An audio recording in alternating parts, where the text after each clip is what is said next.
Hello everybody and welcome back. Goblin, troll or Bigfoot? A man in Sweden sees a black-haired monkey creature hiding in the woods. Now many years ago when I started to look for witnesses of impossible creatures, I didn't think that I'd get very many. So there was no way that I would believe that I would now be finding reports in Europe and Russia and the UK and all over the world. But there seems to be, wherever you go, a tale of a hominid creature, no matter what the climate of the country. There is a tale now or in history of a hairy man-like creature that lives away from humans and follows the law of nature in every country of the world. And I contacted a gentleman in Sweden who had placed his encounter on one of the cryptid forums looking for answers to an experience that he had. And I was interested in the description he gave of the troll he had seen. And he described it as a monkey-like creature with no tail.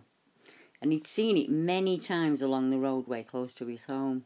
And I wanted to speak to him about his experience. As most of you know, like all of the Nordic countries and here in the UK, there are many folklore tales of small, brown, hairy trolls and boggarts and pixies and goblins and leshies and all manner of woodland folk. And I've often wondered myself if these small, brown, hairy creatures that feature in our culture and history, like the woodwose himself, are the creatures we now call Bigfoot or the Wild Man. Are these sightings of an unidentified hominid of some kind? Now the gentleman wrote out the encounter himself, and he wrote it in his own words, and I've included some information on the area, and I have translated some other Swedish accounts and added that to it. So here we go. I've seen this creature for a number of nights now on my way home from work. In the first couple of times I saw the reflection of its eyes caught by the headlights as it was sitting by the side of the road, before it skidders off and out into the woods it calls home. At one time I saw it peeking its head over the side railings and along the dark mountain road I drive home on. If I'm to try and describe the creature, I would say that it's about 40 to 50 centimetres tall, with a big round head and large green eyes, and the eyes reflect the lights from the car. It looks like a small monkey, but a monkey without a tail, and I think it has dark brown or black hair that covers its head and body. The thing is, there are no wild animals in Sweden that fit the description of this creature. Now my best theory is that it's a troll or some sort of goblin.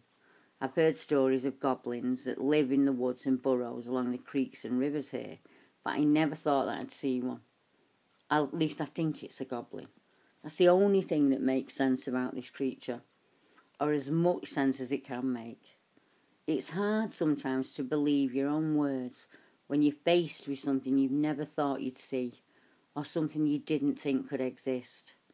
At first, I thought it was a cat or some other small animal, because the first few times I saw it, I only saw its eyes, and they shone in the light, and they were almost cat-like.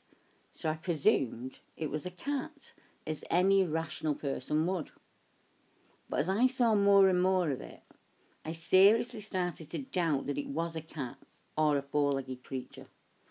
Today, as I was driving home on the same road as I always do, my doubts were proven right. This time I saw it sitting on the side of the road, but it was just as I came around the bend and I had to brake as hard as I could.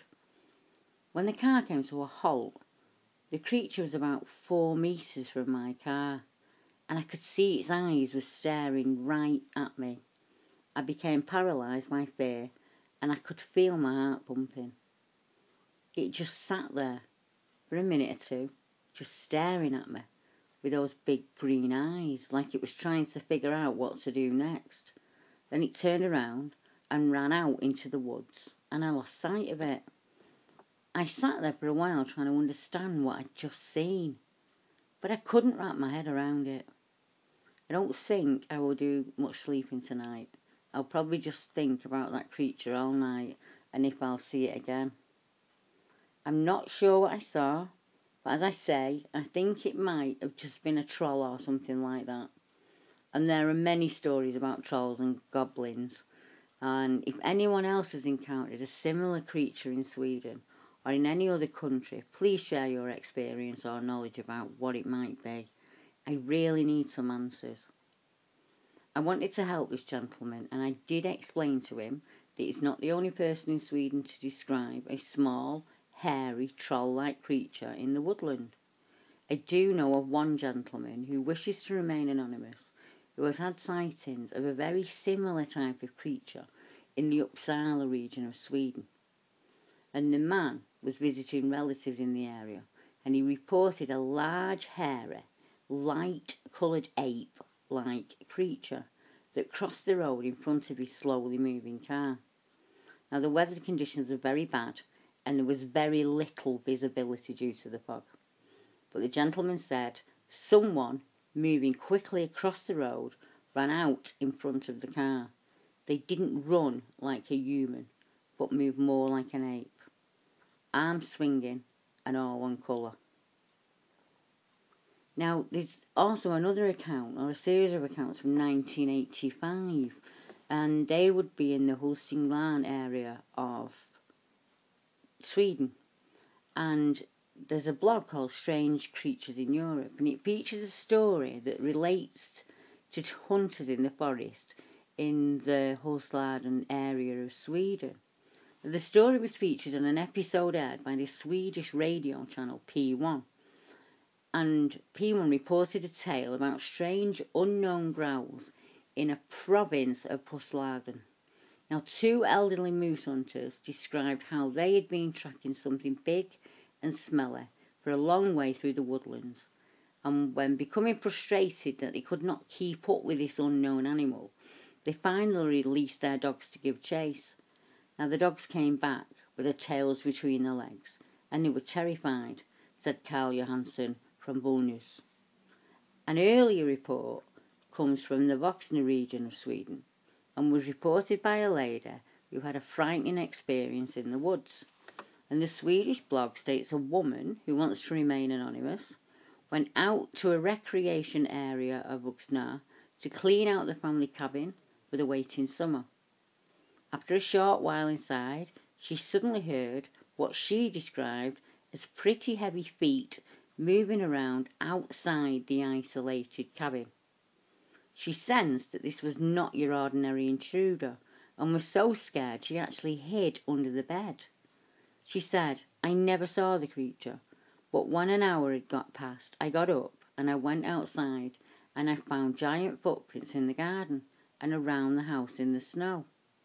The lady stated that the footprints measured 45 centimetres in length and 30 centimetres wide.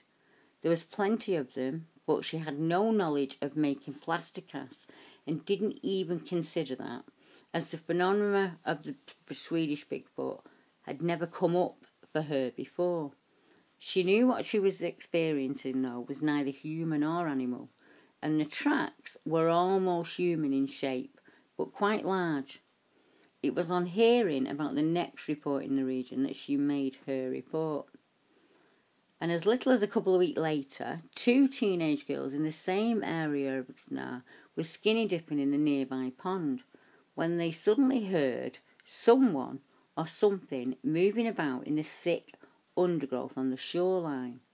Now, teasing and calling the intruder a pervert, which they presumed they had caught as he spied on the nude girls bathing. Being in a pair and not scared of the pervert, the two girls moved closer and closer to the shore, planning to surprise or even catch the culprit red-handed. Instead, something out of a nightmare suddenly rose up in front of them. Tina, 15, stated, "How can I describe this thing well? It resembles an ape, but it was far more uglier and very, very large." Her friend Petra, 16, agreed and says that at the same time a terrible stench came from the creature, which growled at them and began pounding its chest. Tina and Petra were so shocked they ran back to the water and swam ashore a bit further down to avoid any further contact with the ugly ape-like creature. Then both girls ran through the woods without their clothes on and didn't stop until they were home, a couple of 100 kilometres away. Petra's father didn't believe their story about the creature, but admitted that something had given the girls a pretty bad scare. "I thought it must have been a bear," he said. "There are bear in the area, and if this bear had a cub with it, it could have seen the girl as a potential threat." Now, the girls themselves were badly whipped by the lashing branches, and they ran hysterical through the woods, and they were adamant that they did not see a bear, but something far more frightening. It was like a monster out of a movie, and it walked upright on two legs the whole time, Tanar said. Even if it was ugly, it more resembled a man than an animal.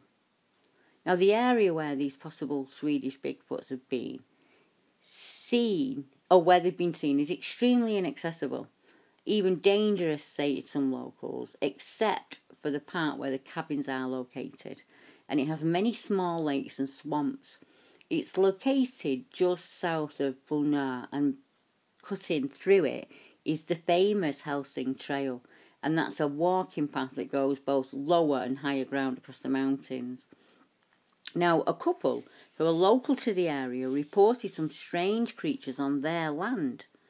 Mrs. Gustavsson and her husband not only saw the Swedish Bigfoot, but also heard it several times and even claim they found its droppings.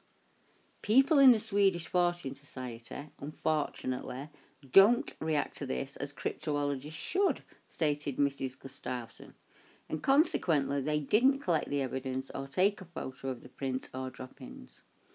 It came quite close to our cabin and would kind of howl in the moonlight with a voice that reminded us of a human with a bassy, deep-toned voice, very, very deep. We saw it more like a silhouette against the sky. It was very clever. It was always keeping the sun in our eyes, and it never came so close that we could identify it properly. Mrs. Gustavsson stated it was huge and looked powerful and gave me the impression of being primitive but also intelligent. She claims it had at times a whistling sound, and other times they would hear what was either an echo or another Bigfoot answering the call. When Mrs. Gustavsson investigated the area in daylight, they found large footprints and fresh droppings. Its droppings reminded me of human excrement, and first I thought that it was humans doing this, but they were left in such places a human would never go. Mr. Gustavsson says, "I always found them in an area where we'd seen the creature. I think it's been around here for about 5 years now." Now, in another area of Sweden in 2011, another report of a strange Bigfoot-like creature happened in Katrineholm region. Now, a gentleman from Katrineholm made a report about an incident that happened when he was out in the woodlands close to his home. It was about 2-3 p.m. in the afternoon, and I'd been walking in the woods, just relaxing and listening to music. This happened during the dark season of the year, as like Canada, winter brings 24 hours of darkness to the Nordic area, but there was enough light, low light, available that the dim light did not obscure my view of the track. It was cloudy and it had been raining, and I'm walking along the trails and paths in the forest, as I often do on weekends when I'm home from the city that I study in. Usually I see deer during my walks and other woodland animals, and it's often the same herd of deer that I see. I recognise each member, which contains 3 smaller ones this year. So when I hear something moving in the bushes, I was prepared for one of the deer to come into view. I can hear it getting closer and making a fair bit of noise moving along in the bushes, but it was not a deer or anything else I'd seen before. At first, I just registered something big and dark and with the same colour hair as a moose. But even a moose didn't fit with what I was seeing. It looked very strange, and I couldn't explain what it was. As my first thoughts were of moose or a wild boar, I knew I needed to keep myself safe and out of harm's way. So I didn't follow, but I moved a bit to the left and out of view of this thing. So from my position between two spruces, I can now make out that the creature is moving off to my right, and I can see it in my peripheral vision. And it seems to be meeting up with others. I can't see them, but I can hear them making noise up into the bushes. Strangely, I felt no anxiety at all at this point. It was only afterwards, at home, rethinking the day through, that the shivers went down my spine. I've never seen anything like this since that day, or previously in my life. Are you familiar with stories of these animals from the area, or do you know anyone who may have seen or talked about something like this? I really need some answers, as no matter where I try, I can't find anyone else who has seen them other than myself. Now, in another area, and it's called Jämtland, and it's a gentleman who's speaking. His name's Magnus, and he's 44 years old. And he says, I live in Jämtland area of Sweden since moving back here a few years ago. I was born in Ångermanland, and my father would often talk about these creatures himself and his experiences with them. As I was growing up, I had my own experiences with them. I moved abroad a lot over the years and stayed in a number of places before returning home to Sweden. My mother is from Jämtland, so it's through her I have connections there, and my family members in both areas. I don't call them Bigfoots, we call them the Woods people.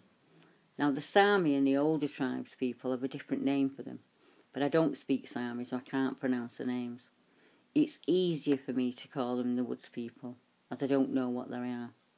I know the Sami see them all across the tundra in other countries too, like Norway, Greenland, Finland, and close to the border of Russia.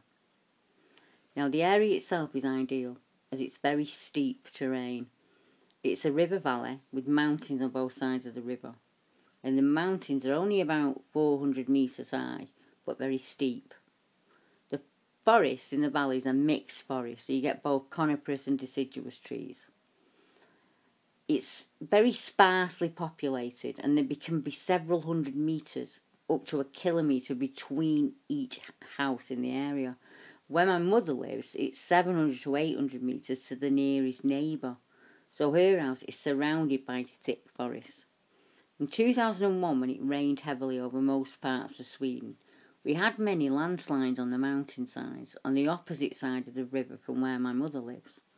They looked like clear cuts down the mountainside. Those areas have now grown, and vast fields of berry bushes line the mountain. And in the fall, it's like a sea of lingonberry and blueberry bushes. We have the usual bears, moose and deer, and all other wildlife you find in similar areas. People in these parts of the country have been aware of the existence of the Woods people since as far back in time as you can go. Even some of our areas here are named after the wood folk, and many of my neighbours have experienced them themselves. Often herders allow their cattle to roam free in the forests and walk them back and forth each day for milking.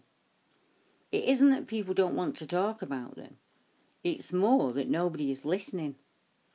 If our areas are named for them and they are in our culture, someone should be collecting and sharing those stories with others, handing them down the generation, or looking for people who've had these experiences and asking them questions. It's only because I've searched everywhere online that I'm making this report now. Hunters and foragers see them, but I don't know anyone here making a book about these incidents.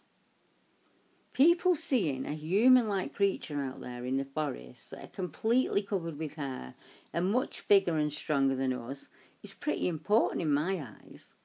We have a lot to learn from them about the food here and the resources.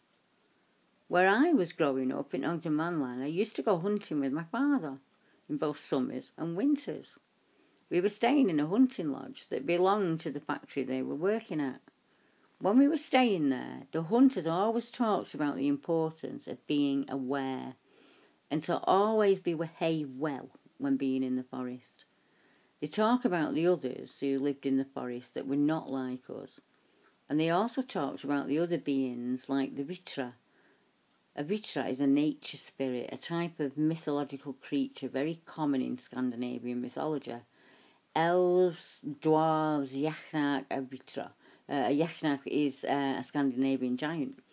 and there was nothing strange about it back then. The hunters always talk about that, and the importance of being respectful to these people when you were out there. My uncle had a strange encounter in the woods when he was going out on a hunting trip looking for moose. He encountered what he said at the time was a bear, and when he stumbled upon the bear, it was already standing up on its hind legs facing away from him. The bear turned around and roared at him loudly, and my uncle was so scared that he was petrified and he couldn't move or do anything. He just stood there, staring at it, at which point the bear turned away from him and started walking away, still on its hind legs. Now my uncle was turned to stone, and he was just standing there, watching that bear walk away through the forest. That's the story I've been told since I was small. He says it was a bear, but since I'm aware of the difficult terrain in the area, I think it's very strange that a bear managed to walk in that manner, and kept walking in that manner until it vanished out of sight. It was in a very difficult terrain in a dense spruce forest. It's very strange. The story brings to mind our old traditions and stories from our antiquity. Stories about the bear people. There is also stories about the bear people in Denmark and Germany.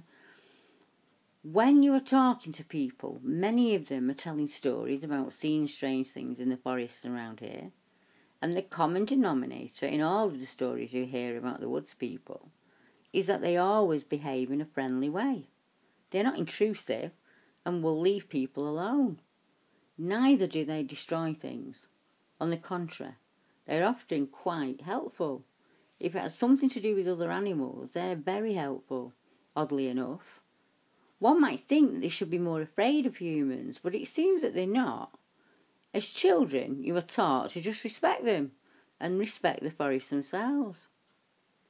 They seem to like to be at a higher elevation than us in the forest, and they seem to want to keep a certain distance from us. So when I'm out walking and I can hear them walking up there, I clap my hands. If I have some family members with me, I usually ask them to clap their hands too. This is to let them know we're coming, as well as how many of us are there. Then they usually stop following us. They want to see us even if they don't want to show themselves. So I do it out of respect for them as a friendly gesture.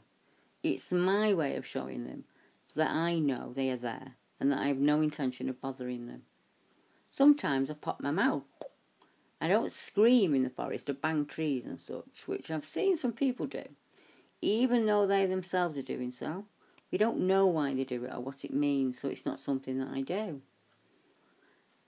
As I explained earlier, I grew up on a dirt road in Ångermanland, and I was quite isolated there. The nearest neighbour lived 300 metres from our house, but after that, the village was stretched out for about 20 kilometres. I was outside playing with the children when I saw something running very fast on a hillside. That's my first memory of seeing something like this. I was very young at the time. As I can remember it, the entire event was quite a quick experience. The distance from me to the hill where it ran was about 150 metres. So the only thing I could remember is that it was running very fast and perhaps running leaning slightly forward. It looked very large and broad, and it was such a long time since this happened. I guess I was about 4 years old, and it would have been in the mid-1970s. Another thing happened when I was about 10 years old. I remember it was in the winter time. My whole family were out skiing in the same area, and my father used to hunt on where my uncle saw the bear. Me and my father had gotten a bit ahead from the others. It wasn't far ahead, about 200 metres. We stood and waited for the others to catch up in the forest clearing. I remember the clearing very vividly.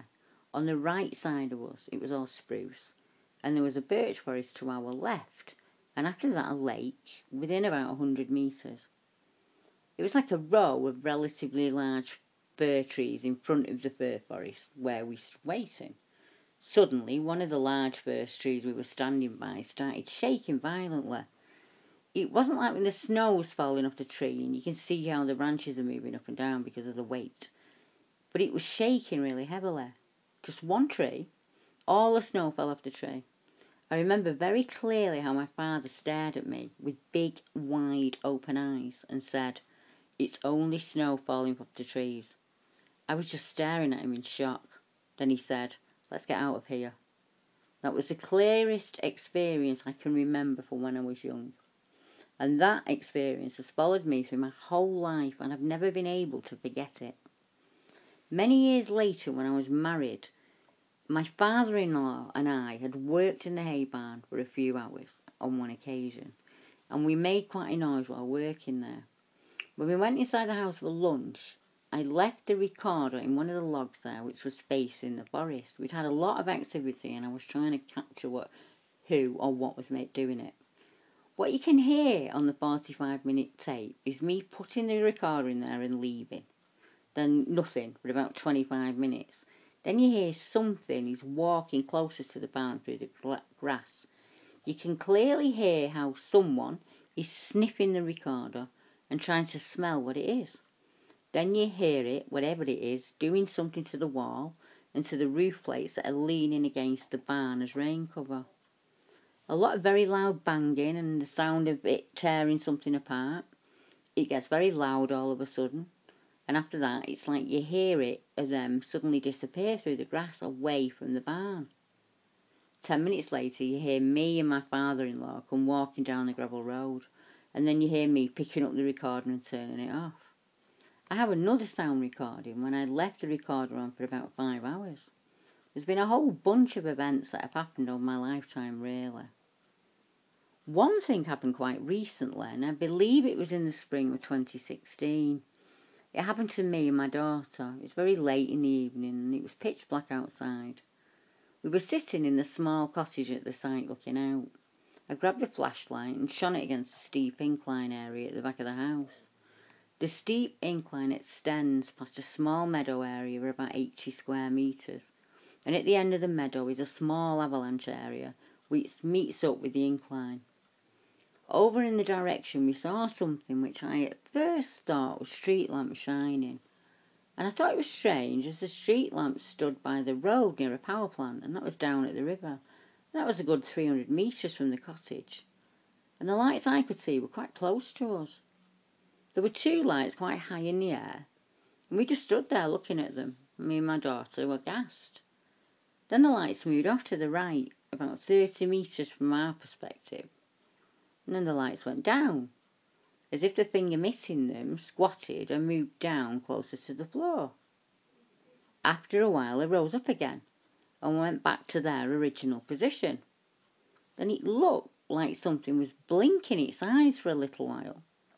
I turned the flashlight off and then I lit it again quickly to see if I could catch it out and see it again. And as I did, after that, it was as if the thing turned around or withdrew itself, or it all just stopped. It was very strange. So the eyes we saw was somewhere between 3 metres, about 8 feet in the air. It's difficult to determine exactly at that distance, but in comparison with the vegetation there and protruding branches, I'd say it was about 2.5 metres in the air. The eyes looked like an ordinary animal, a bit yellowish, just as when one shines a flashlight on a cat or a dog. Now, if I said that those sightings were in Alaska or in North America, everybody would believe me. So, it's the same behaviour, same kind of pattern, same kind of witness report, and they're all over Europe and the Baltic countries. So if you've experienced anything like that, or you know of somebody that has, please get in touch, because I'm sure all of these witnesses would love to know about each other. So until next time, thank you very much. Good night.